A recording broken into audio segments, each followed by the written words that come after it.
Hey everybody, thanks for joining today. My name is Patrick Higaki. I handle sales and marketing here at Modus VR. Joining me today is Riley Parrott from our client services team, as well as Ken Brook, one of the co-founders. Today's session is Intro to Modus. We will be fielding questions live, so as we go through the paces, if you have any questions or you need us to slow down at all, please feel free to just shout it out in chat or use the Q&A session. Uh, Kevin, thank you for the props on the wiki. We will also promote the wiki here momentarily as we get into things. So we got a lot to cover, and we're going to try and do it all within the 45-minute window of this webinar. Sorry, it's an hour, but no, it's 45. It's 45 minutes. We're going to try to do it in 45 minutes. With that, I'm going to hand it over to Ken. Thank you. And am I? You're spotlighted. Spotlit? You're lit. Spotlighted? Spotlighted. Okay, as with all of our webinars, we strongly encourage you to ask questions live as they come to you. A lot of times it makes sense for us to show you just while we're in the context of things. And if it doesn't, we'll just address it at the end. But as questions come up, just toss them into chat or the Q&A. Patrick and Riley will be monitoring those. Our goals for today are really to get you up and running with the basics of Modus. So if you've not turned it on at all or only opened it a couple of times, this is for you. By the end, we'll have built out a really basic conference room. And along the way, I'll show lots of little tips and tricks to get going. And really, I want to talk briefly about when to use Modus. So even though Modus generates 3D renders, try not to think of it in the same way that you might think of a more traditional 3D rendering tool. The whole objective of Modus is to be so fast that you could use it live with a client on a video call like this, but it's also great really early on in the conversation, maybe taking the place of the conversation where a whiteboard might typically exist. Or maybe it's even before that, and you're just using Modus to quickly sketch out a concept or prove or disprove an idea. It really doesn't have to be used just to generate renders. It's a whole lot more than that. Okay, so to get started, when you install Modus and run it, you will be first faced with this application here called the launcher. So Modus today actually has two different applications, the launcher and then Modus itself. The launcher, over time, you're going to be using it less and less. We're pulling more things into the Modus executable, but it is important to understand what it does and why it exists. So we'll cover that really quickly. But if you're just looking to get into Modus and start doing things, all you do is click this big red button, Modus to default session. Sessions are a way that you can work with multiple people at the same time. So Modus is a multi-user native product. But if you're just working on your own, you just use the default session. Sessions are a way that you set up ways for other people to join you. If that's interesting to you, reach out to us at support@modusvr.com and we can walk you through the steps there. Everything else on the home tab is pretty self-explanatory. We've got our latest news. Be sure to read through these. We put a lot of work into the release notes, and there's a lot of good information in there, and it always encapsulates what we're adding. In the bottom left corner, we have documentation, forums, and feedback. The documentation is the wiki that Patrick mentioned earlier. This is new. Big kudos to Riley for working on that. Forums are where you can interact with the team just in a normal forum. I'll call this out. If you ask a question there, we do respond, but we often ask questions of you. And so please come back and check for the answers so that we can have a discussion there because it's really helpful. The files section here, this is just a quick way to get to the same things that are in your file browser, but you can view all the projects here. 360s, this is where 360s go when you create one. We're not going to cover this today. That'll actually be in the second webinar on deliverables, but once you generate a 360, they show up here, not inside the executable, because they are hosted online, not on your computer. Settings and help videos are pretty self-explanatory. So from there, let's go ahead and jump in. I'm going to just start with a blank project, and we'll be off to the races. The the first time you run Modus, it might take a little bit longer to launch, so just be patient. It is a pretty big application that has a lot to set up on the first run. Okay, so when you very first come into Modus, there's a good chance it'll look almost completely black like this. This is normal and to be expected.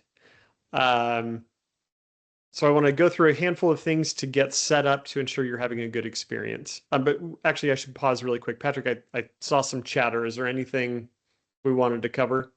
Yeah, I think it's a user that's having issues with DLCs. And so, Paul, if that specific message does not go away, let me know. I can check with IT over there to see that our backend stuff is getting whitelisted.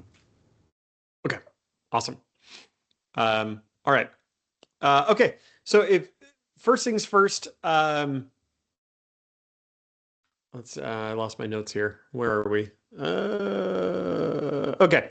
To have a good experience here, you're going to want to go to your settings. The very first thing is UI scale. You're going to want to change this based on your eyesight, monitor size, resolution, and all that. I'm going to have this a little bit larger than I prefer it, just so that it shows up better in the webinar. The second thing that you're going to want to know as a reference is settings controls.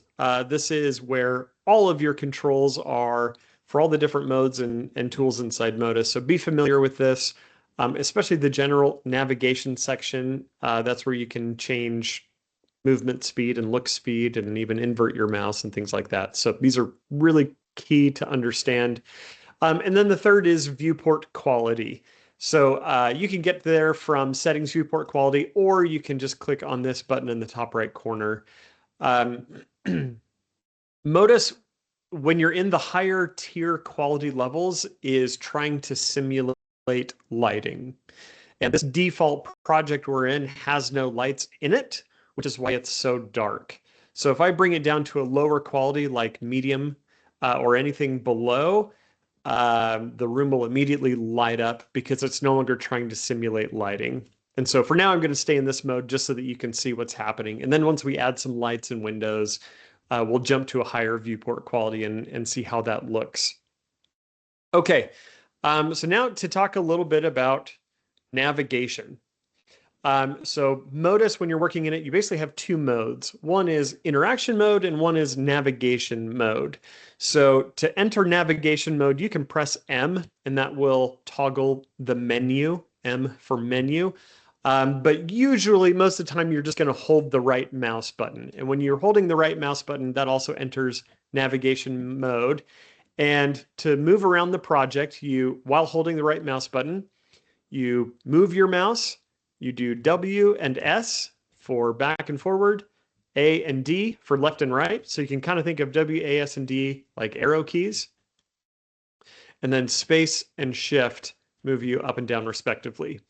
And so that's really the bulk of how you're going to navigate around Modus. You hold the right mouse button and then use W, A, S, and D to walk around. And technically, you're actually flying around, so you'll go in the direction you're looking. More recently, there has been a newer thing added.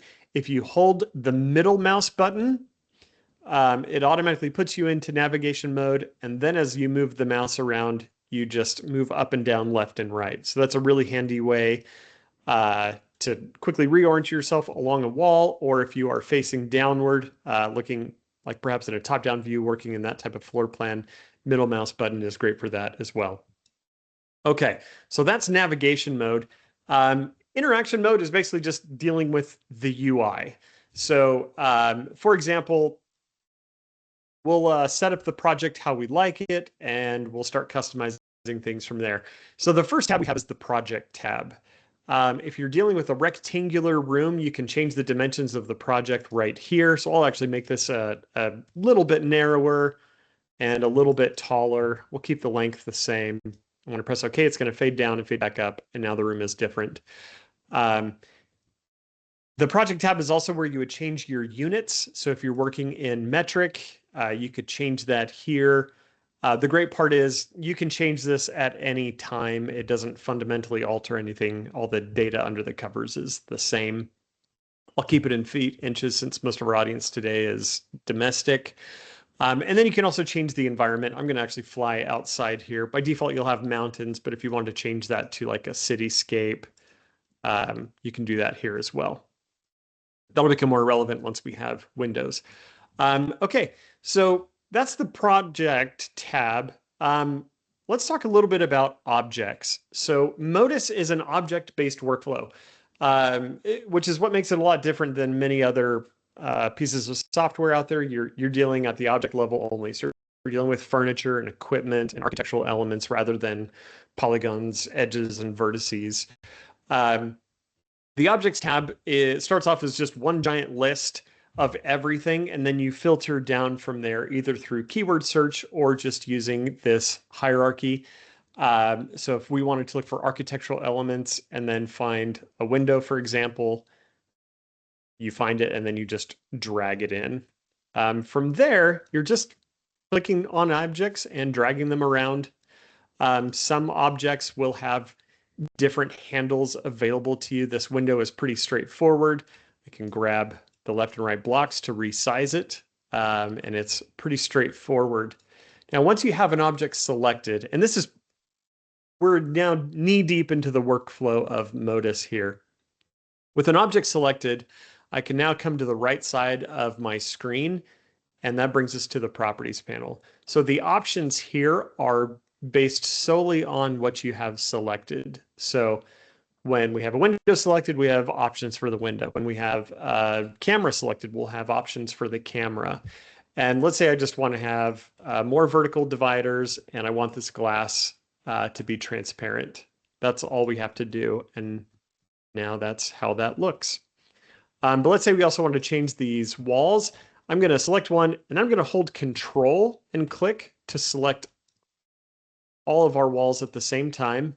And now when I come to the properties panel, I have options for walls. And so I don't want any crown or baseboard. I want all of these walls to be white. And I might change the material here. We'll keep it simple with drywall. I'll do the same thing for the floor. I'll change its material to carpet, and then I'll make our ceiling here a drop ceiling. And now this is starting to look a little bit more like a commercial environment. Okay, I'm going to resize this. Now I want this to be the exact same height as the room. And so I could just manually resize it here. And that's a very precise freeform sizing. Or I can come to the properties panel and scroll down here. And in this case, I can manually enter the dimension and I want it to be just 10 feet. And I'll move that guy up there. Now we're in good shape.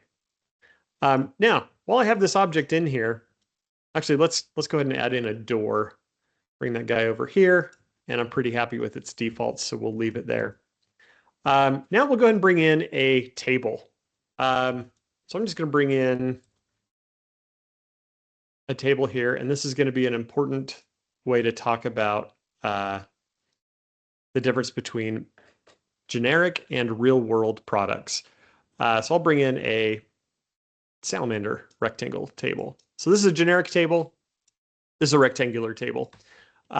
Generic objects often have far more options and flexibility than a real-world product might. So this table, for example, I can make it any dimensions I want.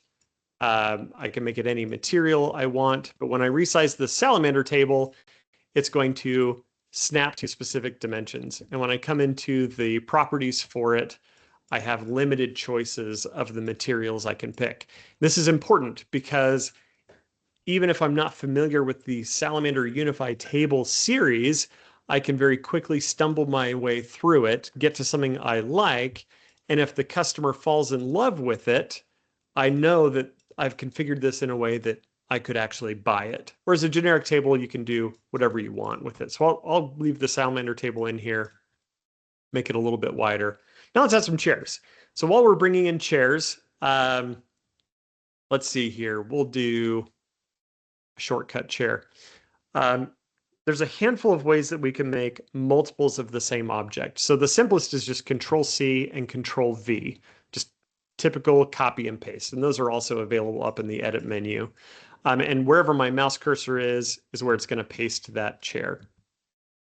I'm hitting Control Z to undo. Another option is to hold Alt and then click and drag, and that will make a copy.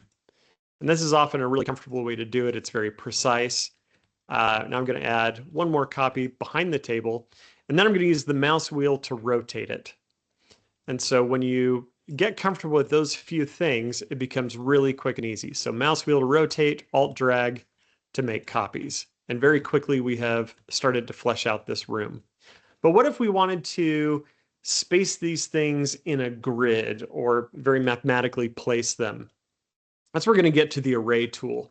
So to show that, we're going to add some lights to the screen. So I'm going to our lighting to the scene. I'm going to go to our lighting category and bring in a drop ceiling LED. And up at the top here, we have this create array button.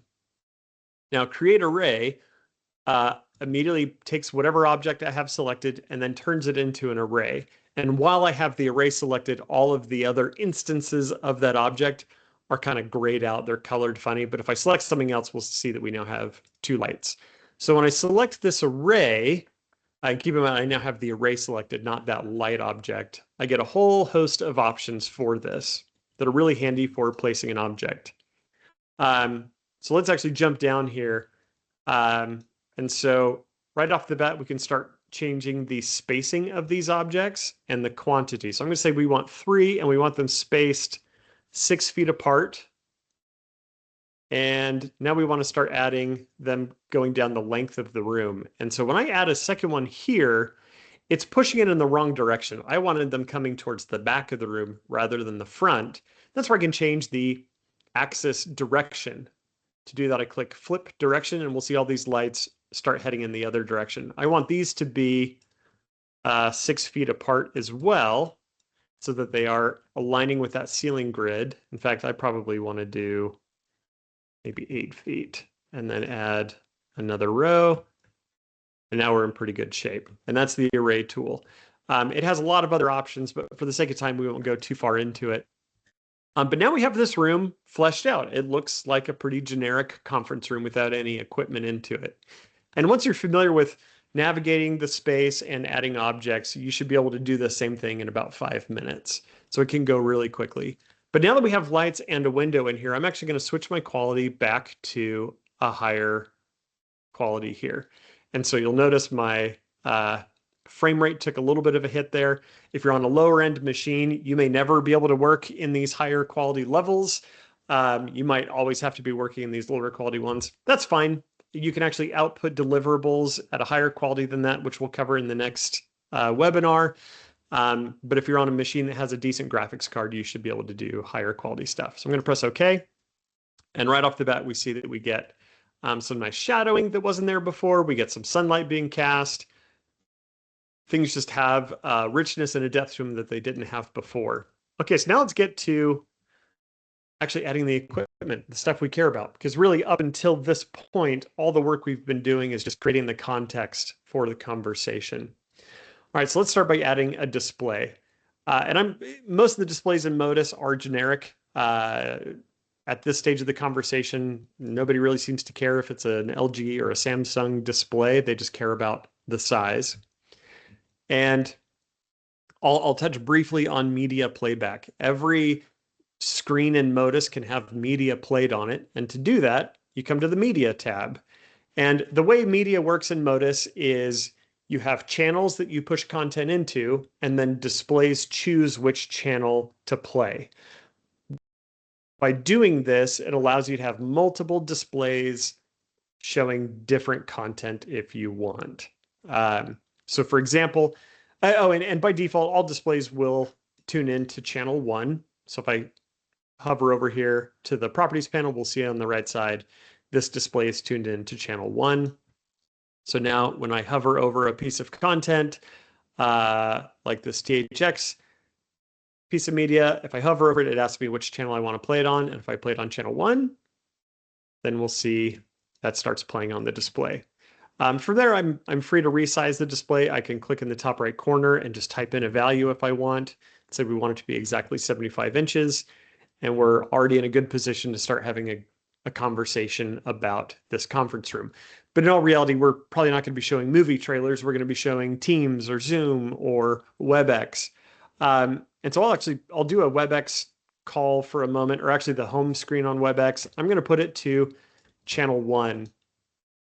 Now, if you want to show dual screen content, Modus makes this easy. It's not always the most discoverable, so I'm going to make sure to cover it, but it's once you understand it, it's really easy. So if you look at each of these icons, some of them have this little indicator, a kind of a black stripe with blue arrows. This means this content is intelligent. It can do more than just play a static 16:9 aspect ratio video. All of the video call content has this because it typically supports dual screens. So for example, if I just duplicate this, I'm going to hold Alt and then drag on the arrow, and that'll make a copy, but it'll only move it along the axis arrow. And I just realized I never explained different cursor tool modes. These guys up at the top here let you choose which mode you want your cursor tool to be in. So let me just bring in a block here to make this really simple and easy. When you're in resize mode, you get handles for resizing. When you are in rotation mode, you get arrows for rotating. You can use the mouse wheel instead, which most of the time is what you're going to want anyway, but you can dial it in to very small numbers here. Axis mode will only move that object along that axis.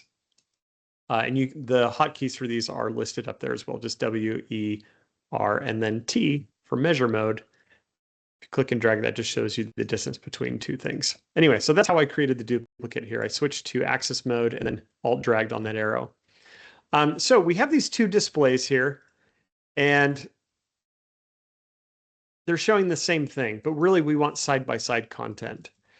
Now, because the WebEx content here is intelligent, it's actually providing what we call a subchannel. So it's pushing WebEx into channel 1, but it's actually pushing just like more than a single feed into channel 1. And you can see that if you come to channel options, and you can tell this display to tune into a subchannel of channel 1.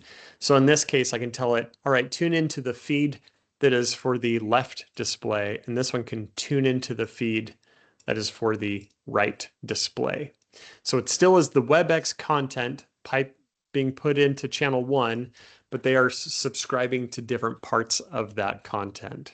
And so now that this is assigned as a left display and this one is assigned as a right display, now if we switch to other content that also supports that, like Teams, we'll do front row, we see we get the dual screen layout of the Teams content. But if we go play media that does not support subchannels, like this Forza clip, for example, it just goes back to showing the same thing. So it never breaks underneath you. Okay, so with our displays in place, let's start adding some cameras. And I'll bring in a video bar. We'll do this one from Legrand. Now, a cool thing about Modus, it's very context aware. We want to do everything we can to do things based off of the user's intent. So when I put this video bar on the wall, it automatically gets a wall mount. If I put it on the table, it automatically switches to a table mount. And that's how we do everything in Modus. We do everything we can to understand your intent. But if for some reason you're doing something and we get the intent wrong, you can come to the properties panel on the mount, for example, and switch it to table or wall. But now that we have this guy in place, let's talk a little bit about design assistants. Now, we're not going to go through all of the design assistants that are available, but I do want to explain what they are, how they work, and give you a couple of examples of where they're useful. So design assistants are there to help explain technical concepts, but in a very simple and visual way. It's really all about the storytelling and validating your designs. So in this case, we're actually going to use the simplest one of all, and that is the Show People Design Assistant. And I'm going to enable that, and all that does is put heads in seats so that we can start validating some things like our camera view. So with this camera selected, when I go to the properties panel, we'll see that we have a lot more options. So we've got some fun things in here like showing the lens height. And that'll show us that this lens is 3 foot, 8.1 inches off the floor. But more importantly, we can see the camera view. If I click this, it'll bring us to the full screen view as well. And this is such a powerful storytelling device. We do a handful of things. For every camera that's in Modus, we have worked with the manufacturer to make sure that the lens and PTZ capabilities are accurate. So what you see in Modus is what you'll see in real life. This is a digital only zoom camera, and it has a little bit of mechanical pan and tilt. And you'll see that I can't pan or tilt beyond what this video bar supports. So this is really powerful as you're designing a room in that you can quickly compare two different devices. So as an example, I'll bring in let's bring in like a Logitech Rally camera, which is a very different class of device. But when we look at this view, a couple of things are immediately apparent. One, now we're able to empower that discussion about should the camera be above or below the display, but also we can have a much more qualitative discussion about it. What is the quality of this view? What is it going to look like? Is it going to be a good experience? Having the camera up this high is not great. Having the camera this low is problematic because we can see under the table. And this is where using Modus Live can become so powerful because you can open someone's eyes to the intricacies of the project, but then also help guide them to a better solution along the way. So in this case, that might just be scooting the table forward. Maybe I'll select all these guys and move them all forward. Maybe it is instead doing flanking cameras. I'm going to alt drag to create a copy, right? There's so many different ways that you could solve this, but it's really important that you do solve them and that you use as little time as possible doing that. Now, I just did a couple of things here that I need to call out that are really handy. When I wanted to move all of these things at the same time, I can't just control click them all. If I have multiple things selected, I can't move them. However, if I group them, I can. So with multiple objects selected, so I'm going to control click all of these chairs, I can come up to this guy right here and create a group. And when I do that, now all of these objects move as one thing, including if I move them up onto the wall. When I come to the properties of a group, I don't see the chair properties or the table properties, but I do see everything listed in the group. And then if I wanted to, I could click into it to get to those table properties. Or I could simply hold shift and click and it gets directly to that object. So that's a really nice little thing to be aware of there. Okay, so with the setup like this, I'm actually going to delete one of those displays and talk about another design assistant. This is one we recently added, so it's good to be aware of, but it also shows the breadth of what our design assistants can do. And that is the Discus Assistant. So when I enable this, and I'm going to go through all the details of how it works, I just mostly want you to be aware that it is there. But when I enable basic decision making, a whole bunch of things happen. The content on the screen changes, and then now we get this area of conformity. So if you're familiar with Discus, you'll understand that's basically describing where people can be in the room and still be able to see things at the element height you care about. And we have said we want a 3% element height, or in other words, text that is that big to be visible. So anyone inside this green area or anyone who has highlighted green more specifically, is going to be able to see that comfortably.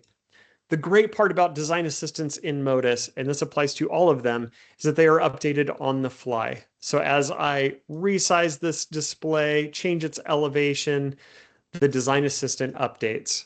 And so when you compare this with online calculators where it's kind of a game of whack-a-mole, you kind of have to decide on your screen size or your farthest viewer first.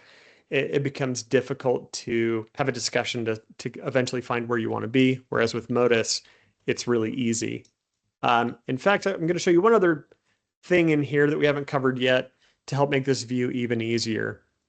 And that's the outliner. So the outliner is the second tab in here. This shows you the hierarchy of your project. So every single object and every single thing that's attached to it shows up in here. So if we expand the floor, for example, we'll see that there's a group because I created a group of that table and chairs. If I expand the group, we will see the table and chairs in here.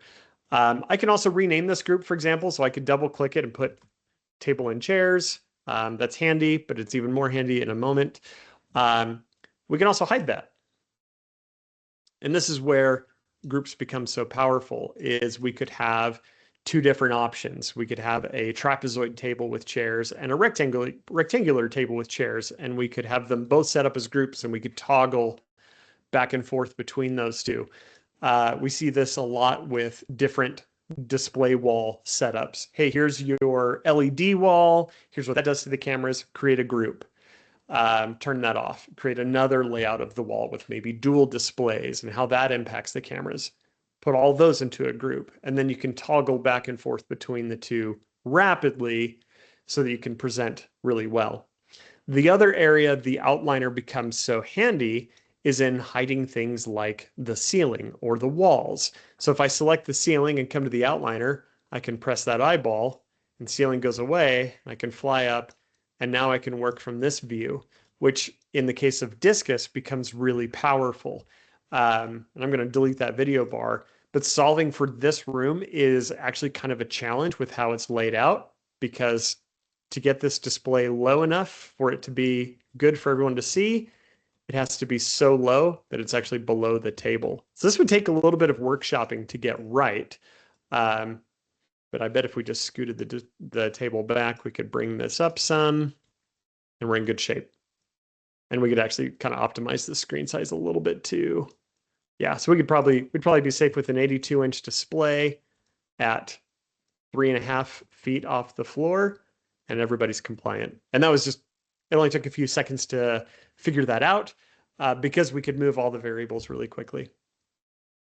Okay, so the last thing on the left tabs that we still need to cover, and I need to bring the ceiling back, is the lighting tab. So the lighting tab is where you control all of the lights in the room. So in the objects tab, you bring in lights and windows, and then in the lighting tab is where you're actually setting those values. Now, if you're in a lower quality mode, not all of these settings will impact what you see because we only simulate lighting in the higher viewport quality modes here. But in the upper tier, you can control the sun. So for example, let's say we wanted to have a conversation about the importance of lighting control and shades, or even which wall the screen should go on. This first one changes the rotation of the sun, and the second one changes the elevation of the sun.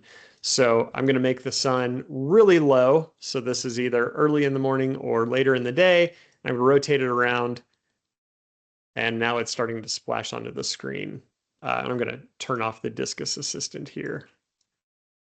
And you can really quickly see, hey, this is going to be a pain. And if we wanted to, we could also dial up the sun's brightness. You can change its color temperature as well if you wanted to mimic certain times of day. But being able to control the sun is such a powerful way to talk through some of these problems and help them realize, no, you're not going to want to use this room at certain times unless we solve for this. Now I'll just go ahead and delete this window. That's an easy way to solve sunlight issues. And we also have all of these other lighting controls here. So we automatically determine the lighting group based on the type of light you bring in. So if we had, I don't know why you would have a sconce in here, but I'll put some sconces on the wall. The ceiling lights and the sconces are going to be controlled independently of one another. So as I change wall lights, you'll see those sconces are going up and down. And as I change ceiling lights, that room's getting really bright. There's a third control option here, which is just ambient. And this is more for artistic control. To fully calculate accurate rendering real time is too expensive. So we have this extra dial here where you can just make the room slightly brighter or slightly darker just so that it looks correct. Okay, So let's say that we are really happy with this room. I'm going to undo a little bit because I'm actually not that happy with it, but we'll bring in a window and it's a little bit closer to where it was. Okay. So let's say that we just love this room design. Actually, no, I'm going to add in a microphone really quick. Let's do the Shure. Let's do the 920. With microphones, we also do some great visualizations. So for example, any microphone you bring in, show the mic pattern, see what it does. Another great way to help tell that story. But okay, let's say that we're just super happy with this. And this is now our, oh gosh, this is a terrible design. I'm really sorry, guys. But let's say that this is our reference design for medium conference rooms. And maybe you're just not a very good integrator because this is a terrible design I've done. Okay, so I'm going to save it. And I'm just going to call it my medium. Okay, so once you go to save, it'll ask you to take a screenshot. Great. Okay. So now this is, once you have this base room built, this is where Modus can really accelerate your efforts. So you have this built and it's 2 weeks later, you're on a call with a client and they're having a conversation about camera placement in their medium conference room or some other thing. You open up this project and this is now your starting point. So you can come into your project settings and maybe we need to change the dimensions a little bit to match that client. So let's say it's actually much shorter. Let's say it's 20 feet long by 16 feet wide. So we're making this room shorter and narrower. And so Modus is going to do its best to move some things around, but this is also going to cause some problems. Like for example, this door is now sticking out of the room. So we need to shuffle that over some. And the window is, oh, well, the window is a little bit long, but not too bad. And this table actually is a better fit for this size than the one before.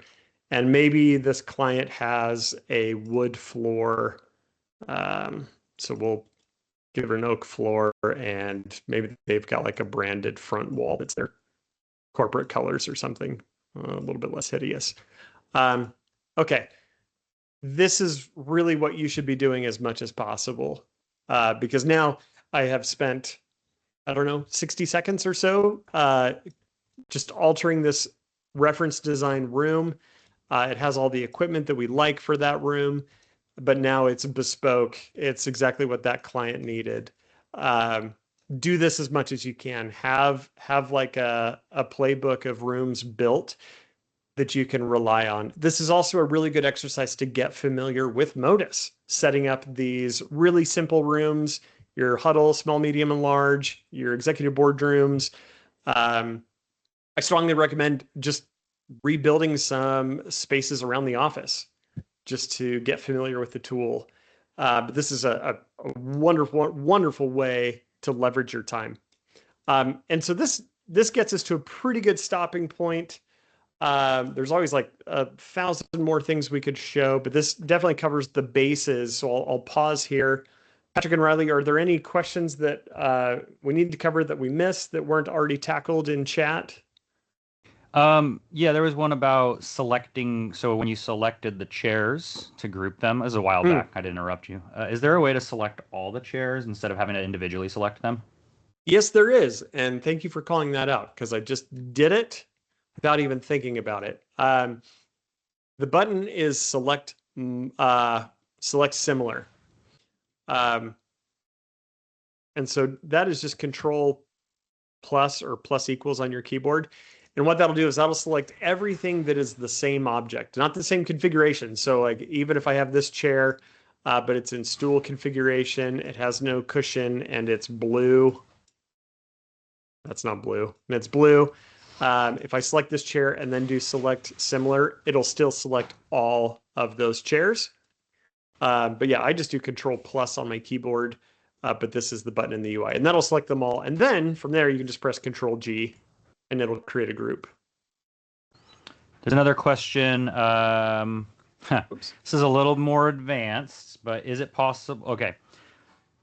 It's about adding a second floor to a space. But at Ooh, the that is root of the advanced. question is it possible to add floor material over high ceiling, or is there another approach? Um, so really what you do is just layer that. So I'll use a primitive. This is a McDonald's play place. So it's really tiny. Um, so underneath, as all play places do, it's a drop ceiling tile. And then what I would do is just duplicate that slightly above and then put in your flooring. Is that the intent of the question from your I think that Okay. definitely tackles the question in a macro way. Yes, it's The very user's actually responding, but I think that you get the basic idea there, and hopefully that'll help you start creating some things. yeah. Other Once you start doing multiple questions? floors, you'll feel some pain and tell us about the pain. Like we Modus is purpose built. So as we see more and more multi-story projects, we will Mhm. work to make tools better. But right now, like yeah, that's a weak spot of the project, certainly. Pains Yep, and headaches. Yep. pens Yeah, and we want to headaches. hear them. We want to hear them. Perfect. Yeah, With the please do play second around with it. floor. And then if you have questions if you want to dive deeper into that, just give us a call or shoot us an email, and we can set up a one-on-one session with you to dive into some of that. Outside of that, Riley, I think Ken tackled just about everything. I don't see any other Hmm. questions, but if there are any questions, we can stick around here. We have another 4 or 5 minutes. Ken, is there anything else you wanted to toss in? Some additional tidbits? Yeah, yeah, Oh, there's a question. always. David Oh, Lavario raised his hand. Please, David, what is your question? Oh, oh, let's see. Is he going to type it out? Maybe I can unmute him. Hold on just a Yeah, second. let's see. will it let Uh, you? There it goes. David, I have Allow mic. unmuted you. Does your Yeah. microphone work? Hey! Yep. Yep. Right Can we? on. Well, I had a problem with the Windows. So Okay. not every window have the option of add a shade on it. Yeah, Ah, shades on Windows. yes. Okay. Yeah, because Yeah, that's yeah, we get that request often. It's something we're working on. Here's what I would recommend doing in the meantime. So if you come to objects primitives, these three guys are great for just making stuff. Um, and so here's the quickest, easiest way to do that. So let's say that these shades needed to come from the ceiling. We could even get fancy here. Let's say we wanted to have a track. I could change this material to, I'll make it chrome. Um, I'm not going to, here, I'll move my lights out of the way. And then I'll have the second one here. And then you just make this some sort of fabric. And that gets you actually reasonable looking shades pretty quickly. It's just not built in. But that is something that we have on the list to add. Let me show one other really handy thing here. Actually, a couple of handy things. So that's to talk about how snapping, alignment, and rulers work. As you're moving objects around, you'll see these rulers. These just go until they hit something. So in this case, it's an empty wall. There's nothing there, so they just hit the side walls. These rulers are interactive. So if I know I want this display to be exactly 4 feet off the ground, I can just click on it and type in 4 feet. The other nice thing about this is you can mix and match units in any of the input fields in Modus. So I could also say 1.5 meters if I wanted to make my display too high. Or if I wanted to enter that in the screen diagonal, I could type it in centimeters or millimeters or whatever. The other thing about rulers that are important to understand is what they do with regards to snapping. Actually, before I do snapping, I'll do incremental. So right now, whenever I resize or move things around, it's fluid. If I toggle incremental movement and snapping, incremental movement and sizing, it will restrict that to 1, 6, or 12 inches, or if you're in metric, it does it in centimeters. But once I have this enabled, now as I resize this, or as I move this along the wall, it is this arrow is looking at the size of this ruler, and it's saying, okay, I'm only going to move in 6-inch increments relative to this ruler. Same thing if I bring in a primitive block and I start resizing it. Again, that was E to switch to resize mode. As I resize it, it keeps it in 6-inch increments. So that's really handy if you're trying to block something out quickly or just get nice, clean, consistent spacing. Snapping is also dependent on the rulers. So if I hover over snapping options, I can have quite a bit of fine-grained control over this, but this is all based on how the rulers work. So I'm going to turn off the video here so it's a little bit easier to see. When I have an object selected, you can see the 3-axis indicator here. And so let's say I wanted this display to be centered on this wall. It's a little pedantic, but it's important to understand the difference. This isn't actually centering on the wall. It's centering between these two walls. So I don't, and so for that to work, I have green line center snapping enabled. So basically that means when the green axis arrows are equivalent, that object will snap into place. Same thing with edges. So as this green, any ruler on the green axis approaches 0, whereas it approaches an edge, it will snap to it. So then you'll see it kind of jumping in there. If I disable that, then it won't do that anymore. It'll just gently pass right through it. So that is those. This point snapping, that is primarily for cameras. So let's bring in that video bar. When I drag this around, you see I get these little swirly spheres. That is basically allowing me to snap to the display. And so then when I do that, that assumes a vase amount, and then it sticks to the display. So those are the types of snapping. Not the most easy to discover thing, so I thought it'd be worthwhile to cover that. Definitely. And that puts us over time. So it does. I am going to accomplished. really quickly just shout out our next session that's coming up next week on the 2nd, which is Wednesday at 1 p.m. Eastern time. It is getting the most out of your Modus files. So once you've built a space like Ken has done today, in fact, are you saving this space to take into next week's training? Unfortunately, it's not my best work. We might use a slightly better perfect one. CTS design that Ken has put together for this conference room. Yeah. So what do you do after this point? So obviously you've built the space, and now how do you present it to your client? So it's a good one. We'll also dive into how presenter mode works, which is a new feature. So it's definitely worth checking out. Even if you are familiar with some of these workflows, definitely worth having a look at presenter mode. So it's next week on Wednesday, September 2nd at 1 o'clock p.m. Eastern Time. With that, I thank you all for joining, and I'll stick around here in case there's any additional questions that pop up in chat. But as always, please feel free to use our forums. The wiki is a really good resource just for kind of self-discovery and finding things that maybe you're looking for answers for, as well as the forums, and then just emailing us support@modusvr.com. So with that, thank you all for joining today, and we look forward to seeing you on the next one. Thanks so much. Thank you, everybody. Thank you.